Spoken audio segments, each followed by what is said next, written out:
हरी इस गांव का पेशेवर रसोइया है। गांव के महेंद्र जमींदार की बेटी की शादी के खाने के लिए हरी को तय किया गया है। सुमित्रा, अरे ओ सुमित्रा, जल्दी आओ, कहाँ चली गई? एक खुशखबरी है तुम्हारे लिए। अरे आओ आओ आओ आओ आओ आओ। अरे क्या हुआ? इस तरह नाच कूद क्यों रहे हो? क्या खुशखबरी लेकर आए हो? सुनो तो जरा। अरे अब एक अच्छा खाना बनाने का काम मिल गया है। ये खाना बना पाऊंगा ना तो बहुत पैसे मिलेंगे। कहाँ खाना बनाने का काम मिला? अरे तुमने शायद सुना नहीं, जमींदार के घर में उसकी बेटी की शादी है। उस शादी में खाना बनाने की जिम्मेदारी मुझ पे ही तो आ गई है। मुझे खाना बनाना होगा। क्या कह रहे हो तुम? हम जैसे गरीबों के हाथ में खाना बनाने की जिम्मेदारी दे दी? मैंने तो सोचा था शायद शहर से अच्छे अच्छे रसोइये बुलाएंगे। अरे हमारे रहते हुए रसोइया क्यों बुलाएंगे? हमारा नाम कम है क्या? इस गांव का सारा खाना तो हम ही बनाते हैं ना। अब अगर खाने के पैसे मिल गए ना तो इस घर को थोड़ा ठीक करूंगी। बहुत दिनों से ऐसे टूटा पड़ा है। हाँ, अब मेरे बहुत सपने पूरे होंगे। जमींदार के घर की शादी है, कम पैसा तो देंगे नहीं, वो अच्छा खासा पैसा देंगे। तुम जाओ जाओ, सब कुछ जुटाना शुरू कर दो। देखना खाने में जरा भी कमी ना हो। समय पर शादी का आयोजन शुरू हुआ, लेकिन खाने में इतना तीखापन और स्वाद खराब होने के कारण ससुराल वाले शादी तोड़कर ही चले गए। देखिए जमींदार साहब, मेरी बात सुनिए। मेरी इकलौती बेटी की शादी है। अब ऐसे शादी छोड़कर मत जाइए। आप लोग मेरी एक बात मान ले, मेरी बस मान रख लीजिए मेरा।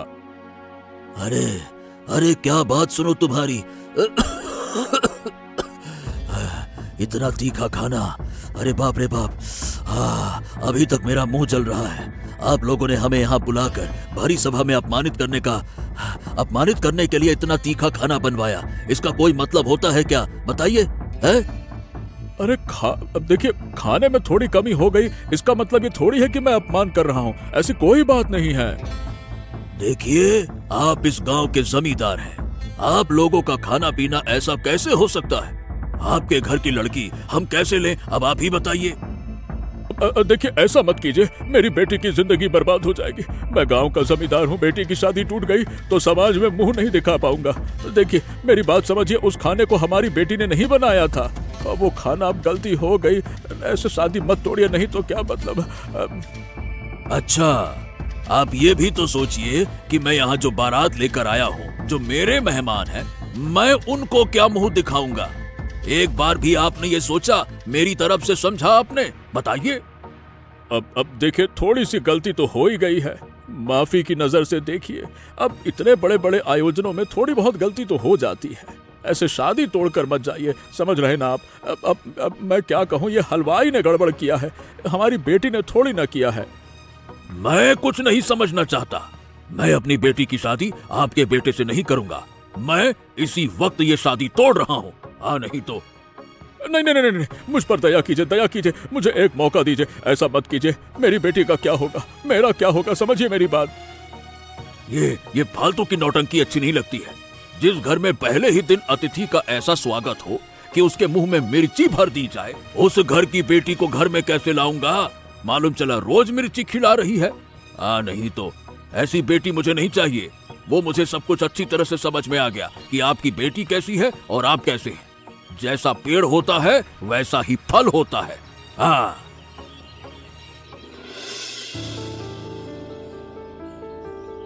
अरे ये तूने क्या किया हरी? मैंने तुझ पर भरोसा करके खाने की जिम्मेदारी तुझे दी थी और तूने क्या कर दिया ये?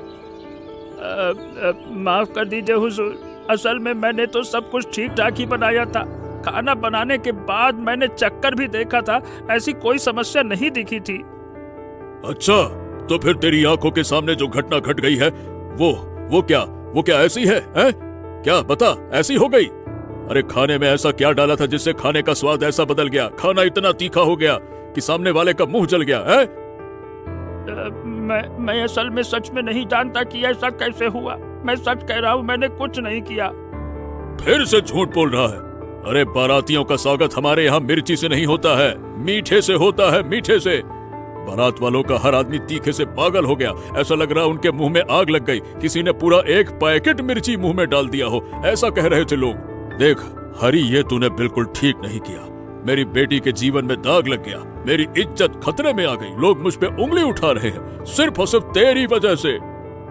कृपया करें हुजूर, मैंने असल में सही कह रहा हूँ, कुछ शो नहीं किया है, मुझे माफ कर दीजिए, मुझे सजा मत दीजिए, मैंने सच में कुछ नहीं किया। मैंने तो खाना चख के देखा था, बहुत अच्छा था। सजा तो तुझे मिलनी ही चाहिए, और तेरी सजा ये है कि इसी वक्त तू और तेरा परिवार ये गांव छोड़कर चले जाओ। नहीं मालिक, नहीं, माफ कर दीजिए हुजूर, माफ कर दीजिए। हमारे पास और कोई जगह नहीं, हम कहाँ जाएंगे, हम गरीब लोग हैं, कहाँ जाकर रहेंगे हम मालिक। ऐसा ना करिए, ऐसा ना करिए मालिक। तुम लोगों को तो और कठोर सजा देनी चाहिए थी। गनीमत है कि मैं अच्छा इंसान हूँ, इसलिए तुम लोगों को ये गांव छोड़ने का आदेश दे रहा हूँ। अभी के अभी यहाँ से निकल जाओ, नहीं तो मैं प्रहरी बुलाने पर मजबूर हो जाऊंगा, समझे? जाओ यहाँ से।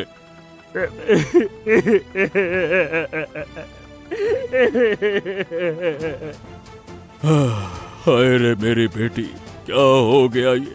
मैंने अपनी बेटी की जिंदगी अपने हाथों से बर्बाद कर दी। मुझे माफ कर देना बेटी।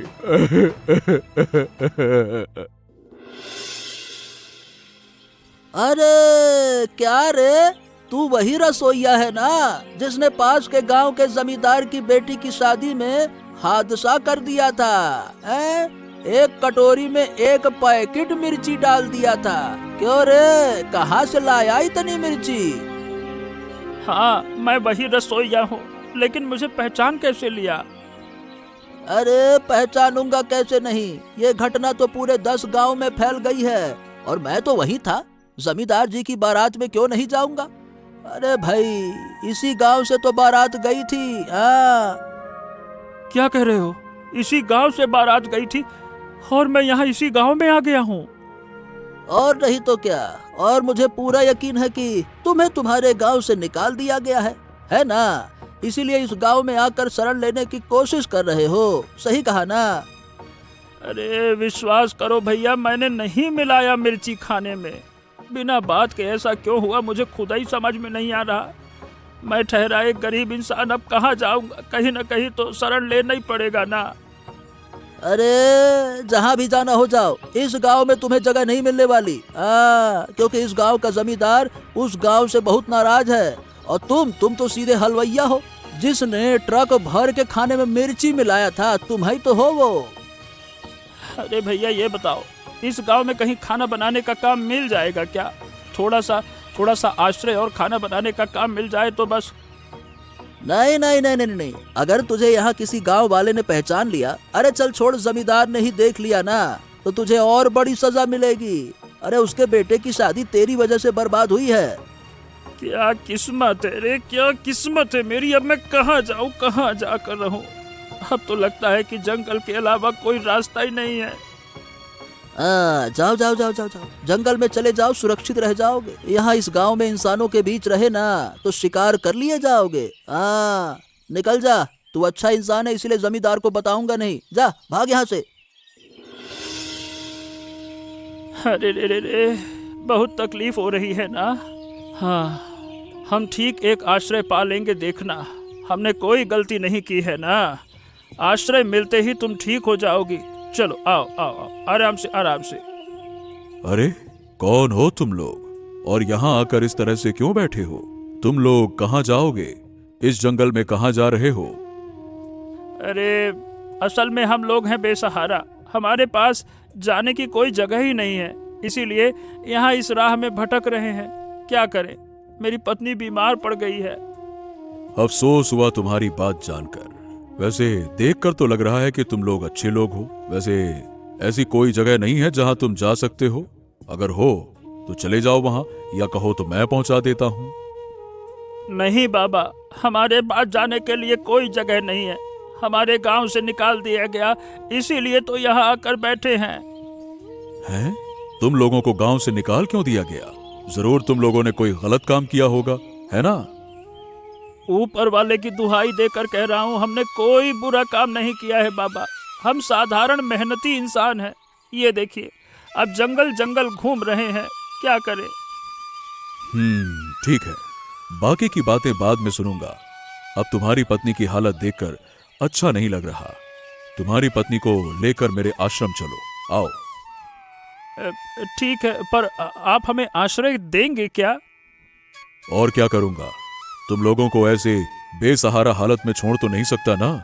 चलो, उससे अच्छा है कि एक साथ ही रहेंगे हम। आ जाओ।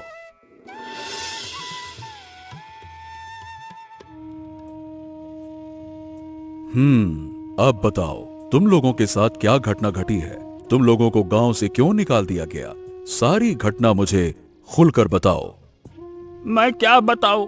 मैं एक साधारण रसोइया हूँ साधु महाराज। गांव के किसी समारोह में खाना बनाता हूँ। मेरे हाथ के खाने की काफी प्रशंसा है गांव में। वो तो मैं समझ गया, लेकिन अचानक ऐसा हुआ क्या, ये बताओ। मेरे गांव के जमींदार महेंद्र जमींदार की इकलौती बेटी की शादी थी। उस शादी में मुझे खाना बनाना था। मैंने ठीक ठाक तरह से खाना बनाया, चक्कर देखा, लेकिन तब तक तो सब कुछ बिल्कुल ठीक ठाक था। अच्छा, फिर क्या हुआ? फिर और क्या, बारात वाले खाना खाने को आए, बैठे, उन्होंने खाने को खाया तो उन्हें बहुत मिर्ची लगी। हर एक आदमी एकदम ऐसे परेशान हो गया जैसे किसी ने मुंह में मिर्ची भर दी हो। मिर्ची के मारे बेचारों का बहुत बुरा हाल हो गया। इसके बाद बारात वालों ने शादी तोड़ दी और बारात वापस लौट गई। यहाँ बारात वाले कौन थे? ये जो पास के गांव के प्रताप है ना, प्रताप जमींदार, वही बारात लेकर आए थे। क्या बात करते हो तुम? तुमने खाना ठीक से बनाया था, लेकिन फिर अचानक ऐसी घटना क्यों घट गई? बिल्कुल, मैं बूढ़ा हो गया हूँ। इस उम्र में खाना बना रहा हूँ। ये अनुभव तो झूठा नहीं है ना बाबा। इसका मतलब निश्चित रूप से तुम्हारे खिलाफ किसी ने षड्यंत्र रचा है। मैं एक साधारण रसोइया हूँ। मेरे साथ भला किसी की क्या ही दुश्मनी हो सकती है, बताइए भला। तुम्हारे साथ ना हो, जमींदार के साथ तो हो सकती है ना। हो सकता है उसका उद्देश्य कुछ और था। खैर, मैं जो समझना था सब समझ गया। अब मैं तुम्हारी मदद करने का आश्वासन देता हूँ।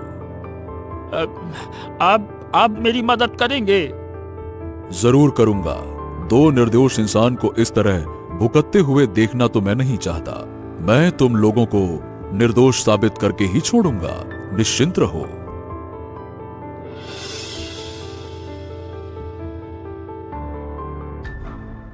अरे साधु बाबा, आइए आइए आइए, बैठिए बैठिए बैठिए। मैं तो आपका ही इंतजार कर रहा था। उस दिन आपको न्योता दिया गया था, आपने तो आने का नाम ही नहीं लिया। मेरे पास क्या उतनी फुर्सत है? कितने काम करने होते हैं। ये थोड़ा मौका मिला, इसीलिए तुम्हारे पास चला आया।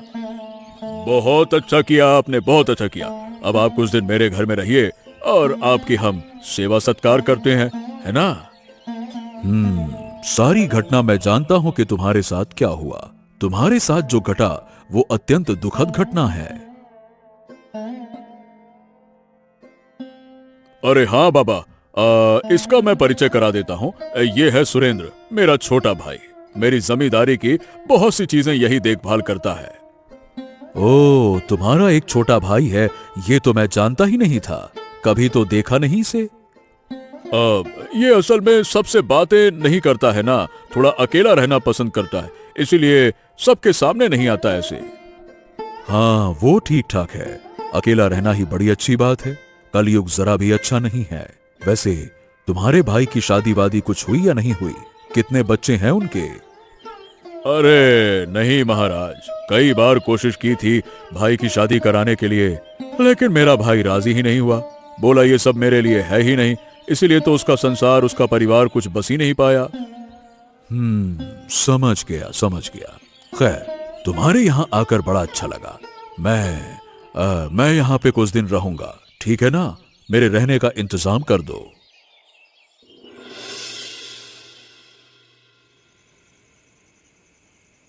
हाँ जो भी कहो, तुम्हारे साथ बैठकर मुझे बहुत अच्छा लगा। तुम्हारे भाई ने कहा तुम अलग थलग रहते हो, लोगों से ऐसे बात नहीं करते, लेकिन मेरे साथ तो पूरी तरह उल्टा है। हाँ, मतलब किसी किसी के साथ मुझे बात करना अच्छा नहीं लगता और किसी किसी के साथ मैं बात करता हूँ। आपको मैंने अच्छा समझा, इसीलिए आपसे बात करने को मेरा मन राजी हुआ। बहुत अच्छे। तुम्हें भी मैंने बहुत पसंद किया। इसके उपहार स्वरूप तुम्हें मैं एक बात बताता हूँ। मेरे पास बहुत शक्ति है, ऐसी शक्ति कि तुम जो चाहोगे वो तुम्हें मिल सकता है।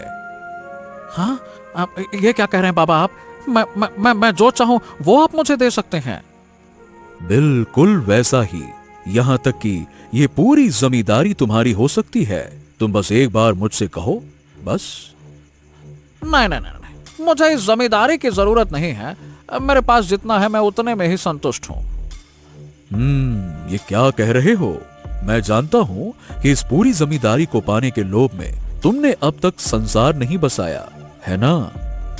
हाँ, यह बात तो मेरे अलावा और कोई नहीं जानता। आप कैसे जान गए बाबा?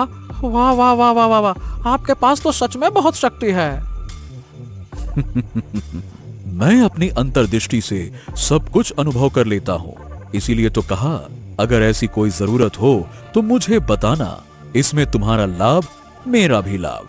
मुझे भी थोड़े पैसे वैसे दे देना, क्यों? ठीक है ना? अगर आप सच कह रहे हैं तो मेरे पास आपसे मांगने के लिए बहुत कुछ है। आपको तो मैं दोनों हाथ दोनों जेब एकदम पूरा झोला भर के खुश कर दूंगा, इतना पैसा दूंगा। तो ठीक है, तुम समय के अनुसार मुझे बता देना, ठीक है?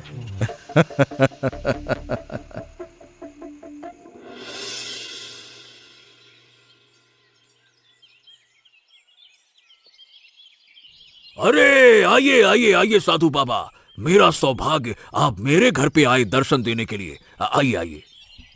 क्यों, दर्शन देना मना है क्या? अरे ये क्या बातें करते हैं आप? मैं आपको कितना खबर भेजता हूँ, आप तो आने का नाम ही नहीं लेते। क्या करूं, आज एक विपदा में पड़कर ही तुम्हारे पास आया हूं।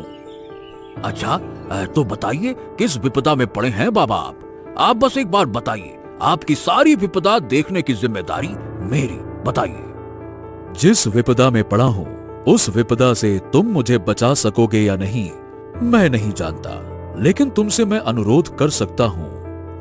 अरे आपने एक दिन मेरे ऊपर ऐसा उपकार किया था कि मैं वो उपकार कभी नहीं भूलूंगा। उस उपकार के बदले में ही सही, मैं आपको अपनी जान देकर भी विपदा से बचाना चाहता हूं। आप तो बस बताइए।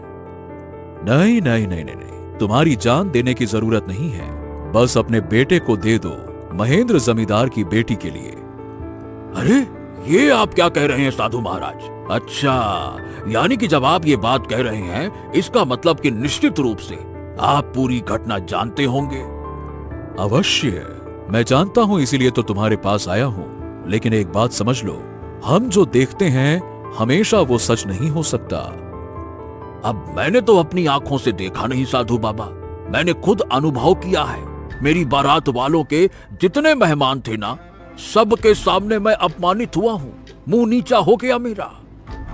और तुम्हें क्या लगता है, महेंद्र अपनी बेटी की शादी में ऐसा कर सकता है, वो भी उसकी इकलौती बेटी की शादी में? अरे तो वो नहीं करेगा तो फिर किसने किया? किसी और ने किया है, और उस इंसान को मैं सामने लाकर ही तुम्हारे बेटे का महेंद्र की बेटी से विवाह करवाना चाहता हूं। अब बताओ, तुम्हें कोई आपत्ति है? महाराज, इस षड्यंत्र के पीछे कौन है मैं स्वयं देखना चाहता हूं। बाकी मुझे विवाह से कोई दिक्कत नहीं है। तो ठीक है, मैं चलता हूं प्रताप सिंह, मैं फिर से आऊंगा, मेरा इंतजार करना।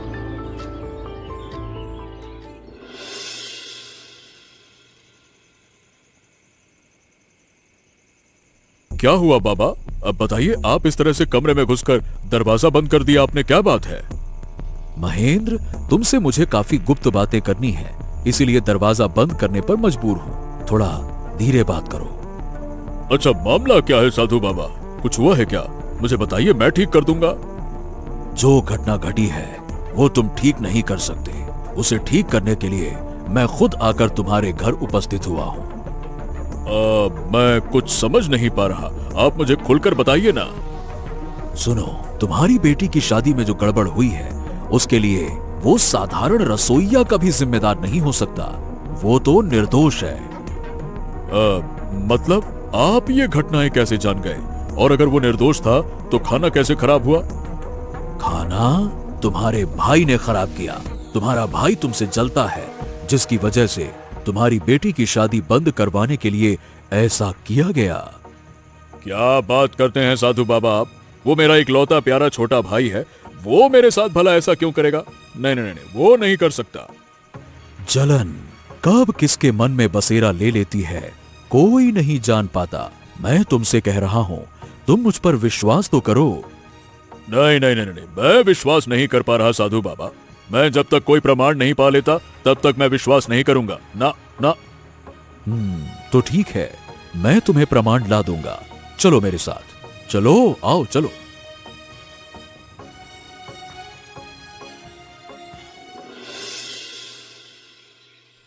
अरे साधु बाबा, आइए आइए आइए, मैं आप ही का इंतजार कर रहा था। आपको बताना है ना कि मुझे क्या क्या चाहिए। हाँ, तो मैं उसी कारण से तो आया हूं। तुम्हें जो चाहिए तुम्हें वो दिया जाएगा। मैं शायद समझ गया हूं तुम असल में क्या चाहते हो। अच्छा, तो बताइए मैं क्या चाहता हूँ। उससे पहले तुम बताओ कि तुम क्या चाहते हो। बाबा, मैं पूरी जमींदारी चाहता हूँ। मैं चाहता हूँ कि उस जमींदार के सिंहासन से मेरे भाई को हटा दिया जाए। हाँ। और ऐसा तुम क्यों करना चाहते हो?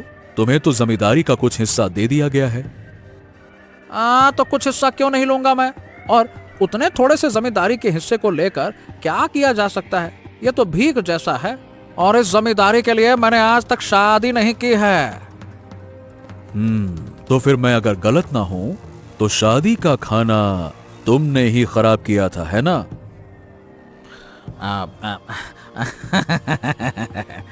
बड़े पहुंचे हुए हैं आप। बिल्कुल सही कहा आपने। उस शादी के खाने में मैंने ऐसा मिर्च का पाउडर मिलाया, ऐसा मिलाया एकदम जरूरत से 10 गुना ज्यादा, जिसकी वजह से खाना ऐसा तीखा बना कि बारात वालों के जितने छेद से शरीर में सबसे धुआं निकलने लगा। जाओ, मुझे जो जानना था वो मैं जान गया। अब महेंद्र को जो जानना है वो महेंद्र जान जाएगा। क्यों क्यों किया सुरेंद्र तूने ऐसा? मुझ पर तेरा क्या गुस्सा, क्या इतनी जलन क्यों? मैंने तो तुझसे कहा था ना तू शादी कर ले पर क्यों नहीं की तूने शादी? अरे तो मैं क्यों करूंगा शादी? किसके लिए करूं? मेरी जमींदारी नहीं है। इस घर में मेरी पत्नी आती तो उसे काम वाली की तरह काम करना पड़ता, महारानी की तरह राज नहीं करती वो। कितना गलत सोच रहा है रे तू छोटे, कितना गलत। मैंने तुझसे शादी करने को कहा था वंश के लिए। मेरी एक ही बेटी है, उसे शादी कर दूंगा तो ये जमींदारी कौन देखेगा बता। बस इतना? अरे इतना कहकर इतने दिनों तक तूने मेरे साथ बेईमानी की है भैया। हर मामले में तू ही आगे क्यों बढ़ेगा? बता, तू आगे क्यों? क्योंकि मैं एक अच्छा इंसान हूँ। मैं प्रजा के सुख दुख को समझता हूँ। तू अच्छा नहीं है, तू बेईमान है, तेरे मन में खोट है।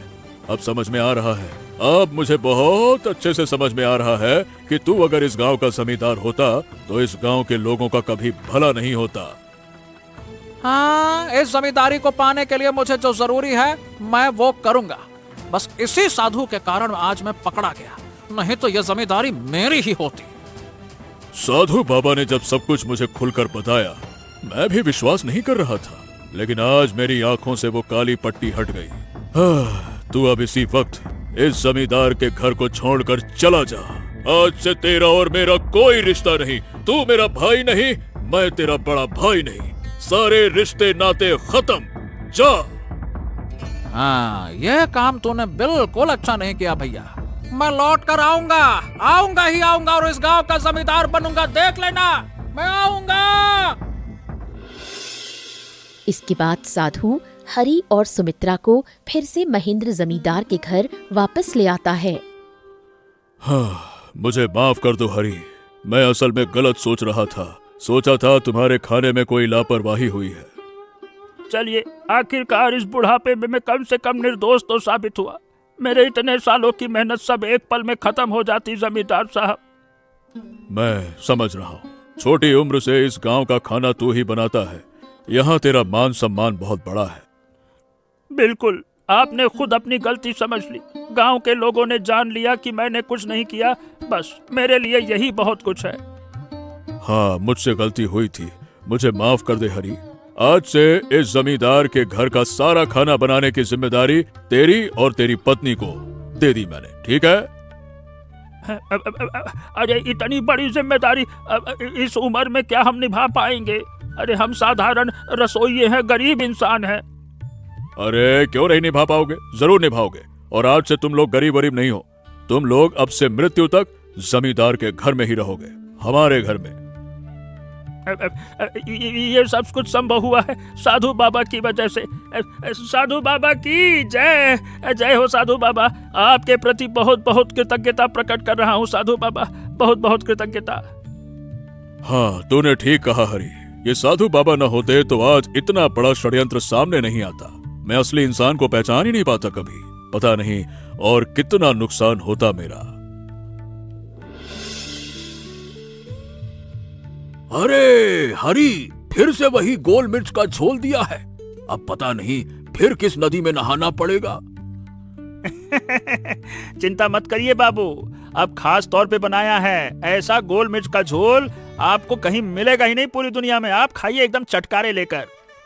अच्छा जाओ, तो फिर और कोई चिंता नहीं, मैं आराम से खाता हूँ। अच्छा, वो बदमाश कहाँ है? जमींदार के घर से उसे निकाल दिया गया ना? बिल्कुल प्रताप, तुम चिंता ना करो, उसे विदा कर दिया गया है। वही सब बर्बादी की जड़ था। हाँ, लेकिन मुझे एक बात समझ में नहीं आई। अगर गोल मिर्च मिलाया गया था तो ये तो इतना तीखा नहीं होता। बिल्कुल ठीक कहा, लेकिन गोल मिर्च के साथ साधारण लाल मिर्च भी मिलाई गई थी। गोल मिर्च स्वाद खराब करने के लिए और मिर्च तीखे के लिए। आपने मेरी आंखें खोल दी साधु बाबा। मैंने तो महेंद्र जमींदार को गलत समझकर अपने बेटे के लिए उसे मना कर दिया था। अब जब सब कुछ खत्म हो गया है तो फिर तुम फिर से एक हो जाओ, और आशा करता हूं कि तुम लोगों के बीच कोई गलतफहमी नहीं रहेगी।